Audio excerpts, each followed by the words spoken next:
سلام سلام كبرى تخطتلت مدبنا نلوم دما نتاب سومون زيست سرقحتن أسرار بيتكوينا زلا سكويد جيم كال أي معرف حيزلكم متقلقو كم تلوموت تعزبتكم لايك بمكبار جمرو نتم حدشت أولاتنا دما سابسكرايب بمكبارن نتا نايدوال ملكت بمتواقن نايوترو تخطتلت مدبنا خنن دابلكو نبت حستوي كسكروكم نمسك خار كاب حلف سكويد جيم بارت 1 حد خبلكم እቲ ኣክተር ሲያንግ ሓዳር ተበቲኑ ብኩል ነገር ዝኸሰረ ኣቦ ከም ዝነበረን ሰበይቱ ድማ ንዕኡ ድሕሪ ምፍታሓ ጓሉ ሒዛ ንኣሜሪካ ከም ዝኸደትን በዚ ድማ ካብ ዘለዎ ድኽነት ንምንጋፍን ንመጻኢ ጓሉ ዝኸውን ገንዘብ ንምርካብን ብምባል ናብ ስኩዊድ ጌም ዝበሃል ፀወታ ከም ዝኣተወ እዚ ስኩዊድ ጌም ድማ ሃፍታማት ንድኻታት ከም ቆልዓ እንዳተፃወቱ ዘጨፍጭፍዎምን ንሶም ዝረብሕሉ ከም ዝነበረን ሲያንግ ድማ 456 ቁፅሪ ተዋሂብዎ ናብቲ ፀወታ ከም ዝኣተወን ኣብቲ ፀወታ ድማ ብዙሕ ዘስካሕክሑን ዘገርሙን ነገራት ተዓሲብና እቶም ናብቲ ፀወታ ዝኣተው ሰባት ድማ ከም ዝቕተሉን ሲያንግ ድማ ኣብ መወዳእታ ንገዛ ዓርኩ ስዒሩ ነቲ ፀወታ ስለዝተዓወተሉ ነቲ ቃል ዝኣተውሉ ገንዘብ 456 ቢልዮን ናይ ጃፓን ከም ዝተሸለመን ድሕሪ ተሰሊሒ ዝመውፅኦ ግን ዘሕለፎ ኣሰቃቂ ሂወት ካብ ሓሳብ ክወፀሉ ስለዘይከኣለ ነቲ ሰሊ ከይተጠቀመሉ ናብ ሰበይቱን ጓሉን ናብ ዝነብራሉ ኣሜሪካ ከምርሕ ናብ ኤርፖርት ኣብ ዘምርሓሉ እዋን ግን እቶም ናብዚ ፀወታ ዘእተውዎ ሰባት ንኻልኦት ሰባት ዳግማይ ናብቲ ፀወታ ክእትውን ክምልምሉን ከለዉ ከም ዝተዓዘበን ነቲ ሰብ ድማ ጎዩ ክሕዞ ኣብ ዝፈተነሉ እዋን ክኾነሉ ከም ዘይከኣለን በዚ ድማ ናብ ኣሜሪካ ምኻድ ገዲፉ ነቶም ሰባት ንምሓዝ ቆሪፁ ከም ዝተበገሰን እቲ ናይ ስኩዊድ ጌም ዋና ሓላፊ ጸሊም ክዳን ዝኽደን ሰብ ድማ ናይቲ መርማሪ ዲቴክቲቭ ጁን ምዕባይ ሓዉ ከም ዝኾነን ክልቲኦም ኣሕዋት ድማ ብሽጉጥ ተሃራሪሞም ርኢና ናይ ምዕራፍ ሓደ ሙሉእ ሲዝን ሳሲምና ካልኣይ ምዕራፍ ከ እዚ ሕቡእ ምስጢር ክፈትሑልና ድዮም ብሓባር ንከታተል ኣብ ምዕራፍ 2 ቀዳማይ ክፋል ድማ ሲያንግ ናብ ኣሜሪካ መንገዲ ቋሪፁ ነቶም ኣካየድቲ ናይዚ ጌም ንምሓዝ ኣብ ዝወሰነሉ እዋን እቲ ጸሊም ክዳን ዝኽደን ናይዚ ጌም እዚ ዋና መሓዳሪ ንሲያንግ ደው ኢሉ ስነ ስርዓት ገይሩ ናብ ኣሜሪካ ክኸይድን ንኸይምለስን የጠንቅቆ ቀፂሉ እንተተመሊሱ ዘጣዕሶ ነገር ከም ዝገጥሞ ወሰኸሉ እንተኾነ ግን ሲያንግ ኣይከይድኒ ከም ዝሓሰብካዮ ኣብ ዘለኻዮ ቦታ ክትሕበእ ትኽእል ኢኻ ኣነ ግን ኣብ ዘለኻዮ ከም ዝሕዘካ ቃልይ ኣትወልካ ብምባል ቴሌፎኑ ዓፅዩ ይፍክር ብተኽሲ ድማ ናብ ናይ ጃፓን ርእሰ ከተማ ኸደ ኣብቲ ከተማ ምስ በፅሐ ናብ ሓደ ድኳን ብምእታው ንእሽተይ ካተር ብምግዛእ ናብ መፀራረዪ ክፍሊ ኣተወ በቲ ካተር ድማ ኣብ ውሽጢ ኣካሉ ዝቐበረሉ ናይ ጂፒኤስ መከታተሊ መሳርሒ ደሊ ብምርካብ ቀዲድ የውፅአ ኣብ ካልኦት ኣዘብትና ድማ እቲ ብገዛ ሓውስ ተተኮሰሉ መርማሪ ጂንሁን ኣብ ሕክምና ክንክን ክግበረሉ ድሕሪ ምጽናሕ ድሕሪ ብዙሕ ኣዋርሕ ርእሱ ፈሊጡ ክበራበር ከሎ ንዕዘብ ድሕሪዚ ድሕሪ 2 ዓመት ብምባል የስክረና እሞ እቲ መርማሪ ፖሊስ ዝነበረ ጂንሁን ሕጂ ድማ ካብ ማዕርጉ ብዝተወሰነ ወሪዱ ትራፊክ ኮይኑ ይሰርሕ ኣሎ ድሕሪ ስራሕ ምስ ዓርኩም ሳሕ እንዳበልዐ ከሎ ጂን ካብ ዕላሉ ብዛዕባቶም ሰባት እንዳተሃለሉ ኣብ ጌም ከም ቆልዓ እንዳፃወቱ ዘጨፍጭፍዎም ዘለው ሰብ ሃፍቲ ዝኣከቦ ሓበሬታታት ንሓለፍቱ ዋላ እንተነገሮም ዘቕረቦ ጭብጢ ብዘይምንባሩ ግን ከኣምንዎ ከም ዘይከኣሉ ንርዳእ ቀፂሉ ዓርኩ ንስኻኸ መን ብሽጉጥ ከም ዝሃረመካ ርኢኸዮ ዶ ነርካ ብምባል ይሓቶ ጂን ግን ንገዛእ ሓዉ ከቃልዖ ስለዘይደለየ ኣይረኣኽዎም ብምባል ይምልስ ድሕሪ ስራሕ ግን ጂና መስትያድ ኮይኑ ክዳኑ ውፅኡ ኣብ ሽጉጥ ዝተሃረመሉ ቦታ እንዳረኣየ ንሓዉ ክትኩሰሉ ከሎን ሓዉ ድማ ማስኩ ውፅኡ ከርእዮ ከሎ ይረኣዮ ሲያንግ ድማ ኣብዚ ውሽጢ 2 ዓመት ሙሉእ ብዘለዎ ሰልዲ ፖላሶ ብምግዛእ ኣብ ላዕሊ ናይ መከታተሊ ካሜራ ተኺሉ ይነብርን ነቶም ሰባት ይከታተሎምን ከም ዘሎ ንርዳእ ሰባት ብሰልዲ ቆፂሩ ኣብ ምድላዮም ኣብ ተዋፊሩሉ ዘሎ እዋን ድማ እቶም ናይ ስኩዊድ ጌም ኣካየድቲ ብሕልሚ እንዳመፁ የሰንብድዎን የባህርዎን ነበሩ ነቲ ነቶም ቆፂሩ ኣብ ድልያ ንዘዋፈሮም ሰባት ዝቆፃፀረሉ ግለሰብ ናብኡ ይመፅእ ሲያንግ ብካሜራ ርኡ የትወሞ ከምቲ ልሙድ ነቲ ዝተባሃልዎ ሰብ በብመንገዱን ኣብ ባቡር መፀበይን ኣብ መዕርፎ ነፈርድን ዋላ እንተደለይዎ ንምርካቡ ከም ዝኸበዶምን እቲ ባድላ ዝኽደን ዝተባሃለ ሰብ ክረኽብዎ ከም ዘይከኣሉን ገለፀሉ ሲያንግ ድማ ብዙሕ ዝበለ ሰልዲ እንዳሃበ ስማዕ ዋላ ኣነ ቅድሚ 3 ዓመት ኣቢሉ ይኸውን በዞም ሰባት ናብቲ ስኩዊድ ጌም ዝበሃል ትካል ተወሲደ ስለዚ እዞም ዋና ዘይሕጋዊ ትካል ሕጂ ግድን ናብዚ ጌም ሰባት ምምልማሎም ዘይተርፍ ብምዃኑ ጽቡቕ ጌርኩም ክትከታተሉ ኣለኩም ሓይሊ ሰብ ወሲኽካ ጽቡቕ ጌርካ ብምድላይ ክትረኽቡ ኣለካ ሎም ዓመት ክሕዞን ተዘይክኢለ ካልእ ዓመት ክጽበይ ኣይደልኒ በምባል ኣበራቲዑ ኢሉኹ እቲ ሰብ ድማ በዚ ተሰሚዑ ገንዘብ ብምሓዝ እናብቶም ኣብ ደገ ኮይኖም ዝጽበይዎ ዝነበሩ ኸደ ቀፂሉ ጽባሕ ዘለዎም ዓቕሚ ሰብ ኣኪቦም ጽቡቕ ገይሮም ክደልይዎ ከም ዘለዎም ድሕሪ ምስራብ እቲ ተደልዩ ዘሎ ሰብ እንተሒዞሞ ሲያንግ ቀልቢ ዝኣተወሎም መሰረት 1 ቢልዮን ከም ዝሽልሞም ገለጸሎም። ናብ ጂን ምስ ንምለስ ድማ ቀደም መርማር ዝነበረሉ ግዜ ዝፈልጦ ሕጂ ግን ጥሮታ ዝወፀ ካፒቴን ናይ መርከብ ዓርኩ ካፒቴን ፓርክ ኣምርሐ። ኣብ ቅድሚ 2 ዓመት ዘጋጠመ ነገር ንምፍላጥ ጻዕሪ ከካይዱን ነታደሴ ይደልዩ ከም ዘለዉ ንዕዘብ። እቲ ሲያንግ ዝቆፀሩ ሰብ ድማ ሰባት ኣኪቡ ነቲ ክሕዝዎ ተደልዩ ዘሎ ሰብ ከመይ ዓይነት ክዳን ከም ዝኽደንን እንታይ ዓይነት ነገራት ከም ዘዘውትርን ኣብ ከባቢ ባቡር መጸበይ ከም ዘይጠፍእን እንታይ ዓይነት ቦርሳ ሒዙ ከም ዝዛወርን እቶም ዘጻውቶም ፀወታታቱን እንዳገለጸ የረድኦም ኣሎ። ቀፂሉ እቲ ነሰብ ዝረኸበ ሰብ ብዝሕ ዝበለ ሰልዲ ከም ዝወሃብ ብምንጋር ሞራል ሂቡ በተኖም። እዞም በዝሒ ዘለዎም ሰባት ድማ ተበታቲኖም ኣብቲ ይርከበሉ ዝተባሃልዎ ቦታ ክደልይዎን ንሰባት ዓይኖት እንዳረኣዩ ክሓትሉን ከለዉ ንዕዘብ። እንተኾነ ግን ክረኽቦ ብዘይምኽኣሎም ንሲያንግ ስእሊ ለኣኽሉ። ጂን ድማ ነታ ደሴት ሙሉእ መዓልቲ ምስ ዓርኩ ኮይኑ ብመርከብ ክደልያ ድሕሪ ምውዓሉን ምሕዳሩን ስኢንዋ ብተስፋ ምቑራጽ ተመለሰ። እቶም ነቲ ባድላ ዝኽደን ሓላፊ ናይ ጌም ክደልዩ ዝተኣዘዙ ሰባት ድማ ስኢኖሞ ተስፋ ቆሪጾም ኣብቲ ባቡር መጸበይ ኮፍ ኢሎም ምጽሖም እንዳበልዑ እዚ ተባሂሉ ዘሎ ሰብ ን2 ዓመት ሙሉእ ኢና ደሊናዮ ግን ክንረኽቦ ይኹን ኣሰሩ ክንርኢ ከኣልናን። እዚ ሰብ ግን ኣሎ ዶ ትብሎ ኣይመስለንን። ሲያንግ እውን ጥዕነት ዘለዎ ኣይመስልኒው። ምክንያቱ ንሓደ ሰብ ክብል ክሳብ ክንዲ ዝሰልዲ ከመይ ገይሩ ከውፅእ እንዳተባሃሉ ከለዉ ካብቲ ኮፍ ኢሎም ሙሉ ዝነበሩ ቦታ ፊልቶም እቲ ባድላ ዝኽደን ሰብ ንሓደ ቆቢዕ ዝገበረ ሰብ ቁማር እንዳፃወቱ ከሎን ስዒርዎ ብፅፊዒት እንዳሃረሙ ከሎን ኣብ መወዳእትኡ ድማ ሰልዲ ከፊልዎን ናብቲ ስኩዊድ ጌም ዘእትዎ ትኬት ሂብዎ ክኸይድ ከሎ ብዓይኖም ተዓዘቡ። ድሕሪዚ ንሲያንግ ደው ኢሎም ይነግርዎ። ሲያንግ ድማ ንዓመታት ሰባት ኣዋፊሩ ዝደልዩ ዝነበረ ሰብ ብምርካቡ ሃንደበት ኮይንዎ እንዳሰንበደ ንዕኦም ተኸታተልዎ ብምባል ምስ ነገሮም ብመኪና ነውኦም ኣምርሐ። እቲ መእተዊ ካርዲ ናብ ስኩዊድ ጌም ዝተዋህበ መንእሰይ ድማ ኪም ጁን ሂን ትበሃል ጃፓናዊ ደወለትሉ። እታ ጓል እውን እቲ ናብቲ ጌም ዝእቱ ካርዲ ሒዛ ነበረት።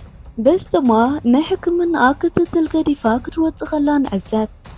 እቲ መራሒ ናይቲ ጌም ድማ ካርድ እንዳሃበ ካብቲ መጸበይ ባቡር ክወፅእ ከሎ እቶም ናይ ሲያንግ ሰባት ድማ ደድሕሪኡ እንዳሰዓቡ ንሲያንግ ይሕብርዎ ኣለዉ። ስእሊ ስኢሎም ድማ ንጹር ሓበሬታ ኣመሓላለፍሉ።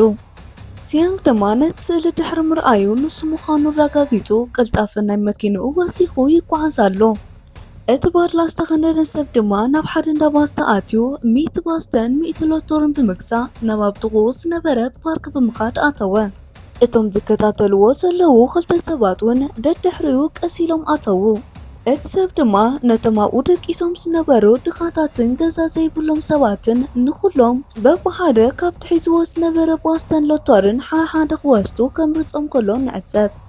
እቶም ድኻታት ሰባት ድማ ዳርጋ ኩሎም ካብቲ ባስታን ላዕሊ ነቲ ሎቶር እንዳመረፁ ክሓክዎ ጀመሩ። ግን ወል ሓደ ክበፅሖም ኣይከኣለን።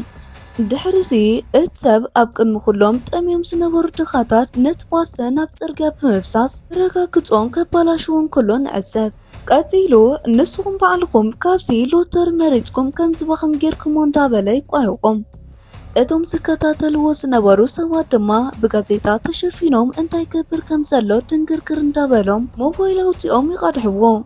ሲያንግ ድማ ልዕሊ ዓቐን ፍጥነት ሂቡ ይዝውር ስለ ዘሎ ትራፊክ ጠጠው ከብሎ ከኣለ። ካብቶም ትራፊክ ድማ እቲ ሓደ ጂን ነበረ።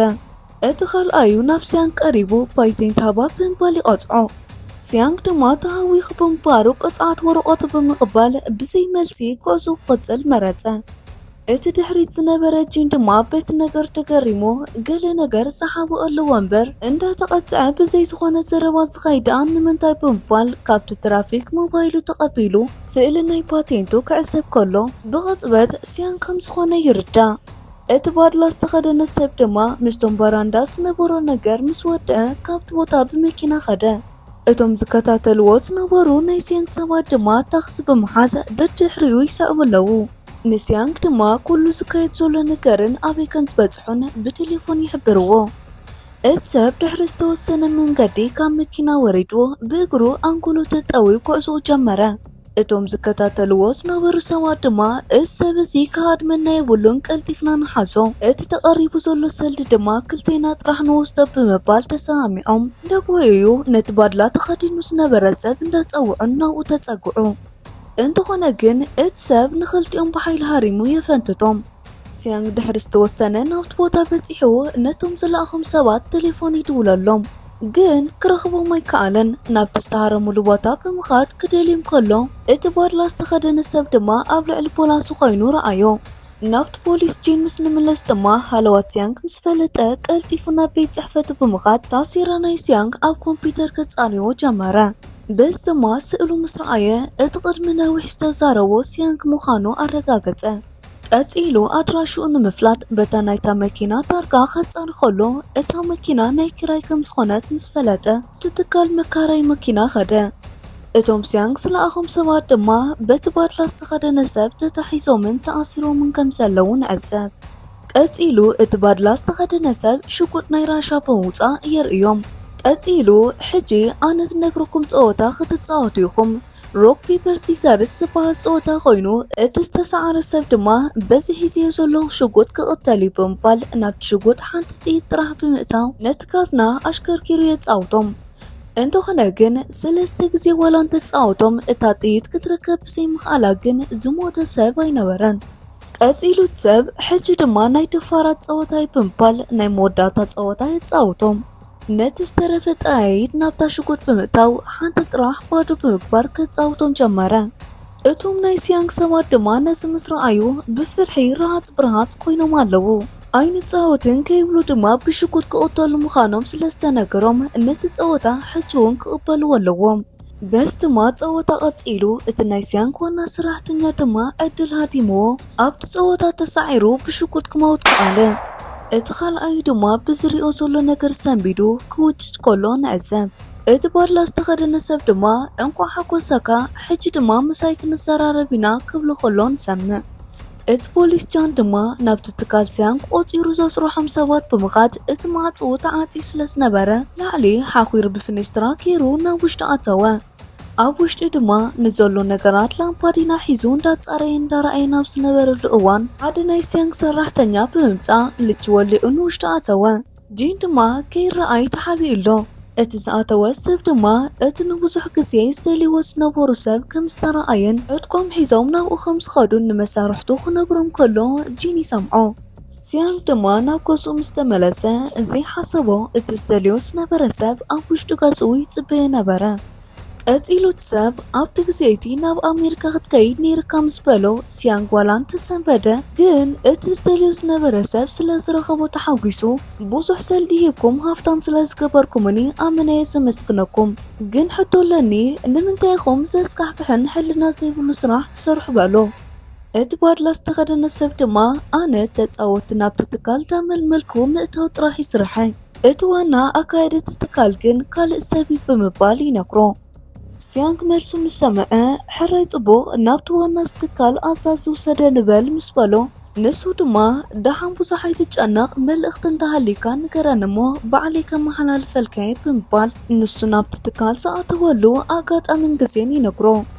ናብቲ ፀወታ ዘእትውዎም ሰባት ኣብዛ ዓለም እዚኣ ጥቕሚ ዘይብሎም ሰባት ከም ዝኾኑ እንዳገለጸሉ ኣነ እውን ቀደም ጥቕሚ ካብ ዘይብሎም ሰባት ሓደ እየ ነይረ። ሽጉጥ ምስ ረኸብኩ ድማ ንገዛ ወላደየ ቀቲለዮ ሕጂ ድማ ተቐይረ ኣለኹ ብምባል ብኸፊል ታሪክ ወቱ ይነግሮ። ድሕሪዚ ነታ ናይ ራሻ ሽጉጥ ብምውፃእ ናብ ግንባር ሲያንግ ኣዓሚሩ ተኮሰ፣ ግን እታ ጥይት ስለዘይረኸበቶ ኣይሞተን። በዚ ድማ ንምንታይ ክልቴና ፀወታ ዘይንፃወት ይብሎ።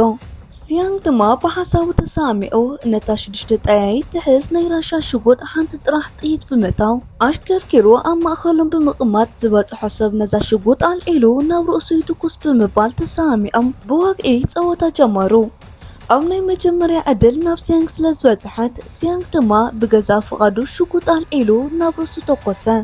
ግን ወልሓደ ነገር ስለዘይተፈጠረ እቲ ባዕሪካ ድማ ብዘይ ወልሓደ ምድሕርሓር ሽጉጥ ኣልዒሉ ንሱ እውን ናብ ርእሱ ተኮሰ።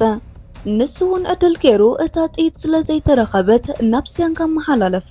سيانكم بريكو نابروسي تكوس حجوين اتات تيرخبتون بس ما رابعي زور نمتصامدو اما حلاليكو هابو اتسقرم دما حجوين اتبار لاستخدن سب اب افوي اتي بمتقاس اتات كتركباي كالتن حجي دما اتات كابسن سترفا كلتا عدل اي كتحلفنيها مالتيو ريكا سيانكم مخانو حمشاي زور نتاشقوت الالو نابكسارو سوخو تكوس اندافرح خلو اتبار لاستخدن سب نبعالخا كتوكوس انت زيكي إلكا نابايت اويخا كتوكوس تخيليخا جن كوم انت كيركا نسخاون كابتا مابس عالم سلو سيرحو سبات تحاي سباي كونكان نتا أبز حالفن ناي سكويد جيم سعر كايون بعد اللي نيرو مالتيو كوم انت زي كوينجن ازاتيت انت حالفاتكا أبريكاي انا مسموتكو أب جوباي نايتوم نايت سكويد جيم أسستي أدراشة تركب تخيليخا بمبال نابقز أرأسو خطوكوس يدفافو سيانغ حجي زلو عدل صبي بمخانو كموتون يخيليو